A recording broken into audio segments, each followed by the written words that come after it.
3010, Chapter 2. Again a game. Again. Floating away, gravity completely astray. Is death the end, or is it the start of something new? Thinking of things, an adventure in my mind. Birds spread wings, flying across the sea. They won't wait for me. See how they glide away so gracefully, and with tomorrow, what will become of me? Morning light, moonlight. I see this town, my town. Looking at people, counting their frowns. Avarice, lust, envy, gluttony, anger, sloth, pride. Sad hearts they hide. So where does the sun rise? The soul or in our eyes? When will the ships sail?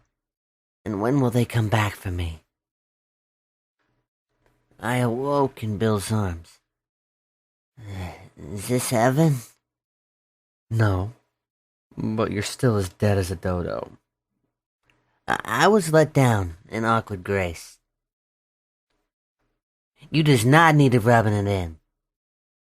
Well, the crystal still stands. Indeed, the old girl was still standing upright. Damn it. I guess old Pro Skirt is still alive. The help wanted sign is still down. Come on, Bugs. Let's go see the mess. Well, it was not as bad as I thought. The stage was in good shape. The sofa still intact. However, the drink station was. What the hell happened to my bar? Moon ducked as quickly as he could behind the counter. Moon! As Bill dealt with the colossal mess, I saw the Marquis is still awake and counting his night's winnings. Mind if I pop a seed? He just huffed. Man, I am parched. I might as well sip this tiger milk. That grabbed his attention. Do not even think about touching my libations. Was it a bad night, buddy Woody? As I said that, Mr. Moon flew across the room, Bill cursing him out with each stomped step. Are you going to drive me bananas until I tell you? I nodded my head yes, with the biggest grin. Oh, Jesus Christ in heaven, give me strength. He downed his drink. Number uno. A petite pute approached my very being, and without a hair's breadth called me an accountant. The nerve. I was shook to the core. Oh, distressful. Yes, quite. A common job is my title. Terrible! Terrible! I felt so low and down. Oh well. 4 riveting young men arrived, 10 to 12, pockets filled to the brim with silver and gold. He glanced at the stack of gold that he had in front of him. A tiny smile curled on his lips. There's not much more that I can explain. Lucky duck. Hold on, 905 is flying by with a tail. Mr. Moon screamed as he was chucked back to the bar. Estúpido hijo de puta, mi puto bar está destrozado. Te voy a fuleo. Por el culo muy fuerte. Okay, carry on. I shall. As impeccable as my hands were, one of the gents was very bitter. He had the gall, nay, the impudence to call me a cheat.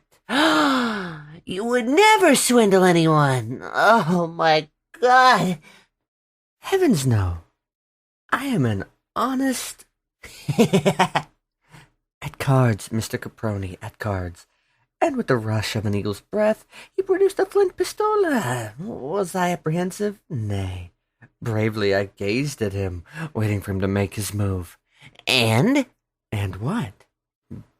What did you get an all-important release of sexual pleasure without the blast of, his big gun? No. No! Wet powder. A factual anticlimax, if I say so myself. There he was, a gallant young man. His eyes glistened in the light. A true Alexander the Great. He rose to show the pose of a Napoleonic character. A click, a shocked look upon his twisted face. Horror, oh, horror. My powder is wet. Tisk, tisk. Such a shame. I was jolted, especially when some Saxon fired a rocket at him, blowing him into little bits. I looked up to see what was left of the unlucky gink. I think one of his forearms is over there, a boot there. He had a nice belt buckle that I have yet to find. May I have all of your attention, please? Mr. Bill, stop beating Mr. Moon's head against the Bakelite. It might crack. Bill stopped his thrashing, and a silence hit the room. Thank you. As you know, tonight the Southerners are making their trek through our town. The Southerners are my folks. She burst from behind the piano. Oh, boy, this will be like lightning bugs in jars, I tell you. Not quite.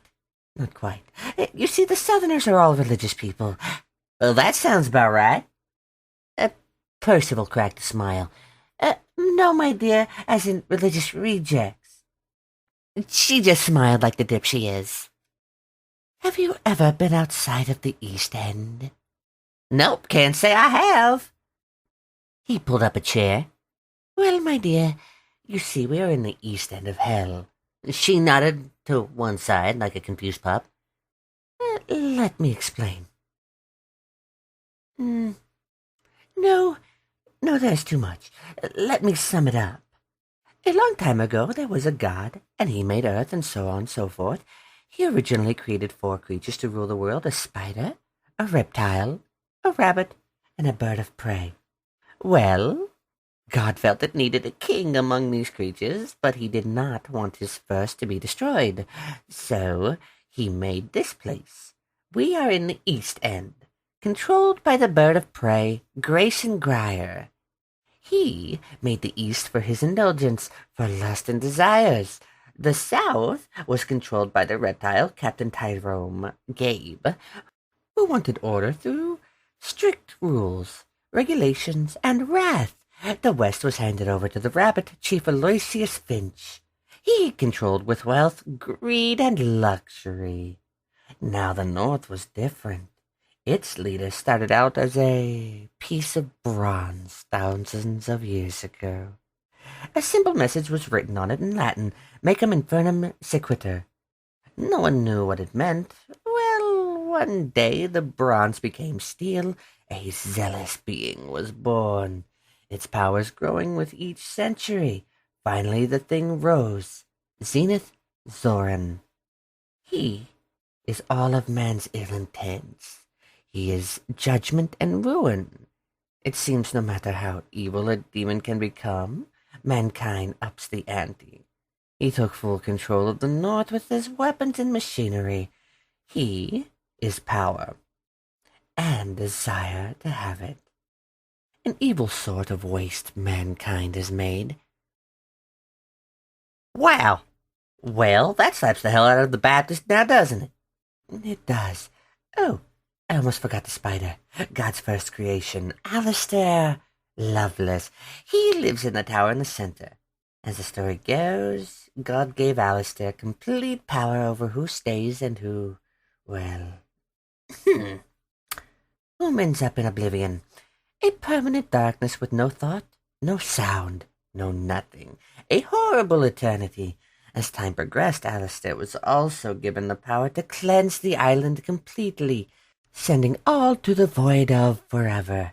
A scary thought, I must admit. Not knowing one's fate was quite a fright to think back. With this news, knowing it will all end in silence scares me even more. So, interim, we do our best to keep him happy. Well, hot diggity dog, and I was funkin' Satan ruled this little spot of Miami. Well, President Lucifer Rosenberg is here. He only has his pride, as I heard. Alistair keeps him locked up in the tower with him. Some say for safety, some say for a bargaining chip. As for myself, I keep my nose out of the big picture. Sure, I just sat there with that big goofy grin. I hope that all was made clear, my dear. Yep. There's a thing I'm hankering to know. Yes. I saw Miss Grimm's last night, but swear to Saul Hills she is not a woman anymore. What do you mean? I means I think she's a lesbian. My child. He was cut off by our glass jockey, who laughed till he choked.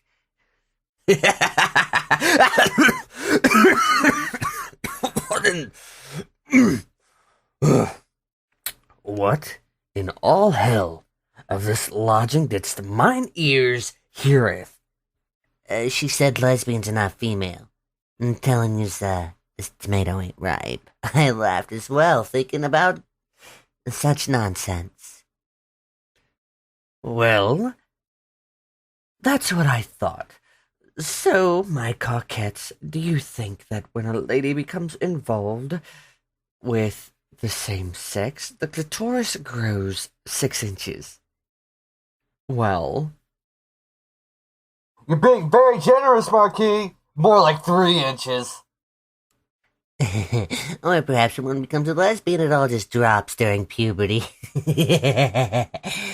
Or the old calcium bags shrink into packs.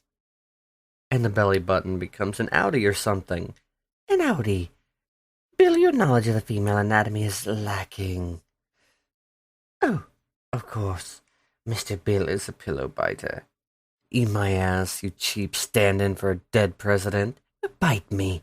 I would if you didn't like it so much. Ha! Any sexual act from thee, Bill, would have me more than willingly backeth in Napoleon's arms. That can be arranged. I'm sure a few brutes out there who would love to dig you a grave. Oh, sesame timbers, a threat from the puff. What next? Are they going to tell me Mr. Caproni can pass as an attractive female? Okay, that's it. Make fun of Bill? Fine. The daily deal here. Me, however? Do you want me to clobber you, you fucking snot locker? He stuck his rotten black tongue out at me. Enough. Enough! He snapped his fingers. I hope he chokes on his own goose grease. Bugsy, let's regain order. Bill, put the knife down. You know that's what he wants. Ha! Very good. Glad to see you're all up and at 'em. That loathsome old hare marched right in. Mr. Bill, Mr. Moon, I need everyone's attention.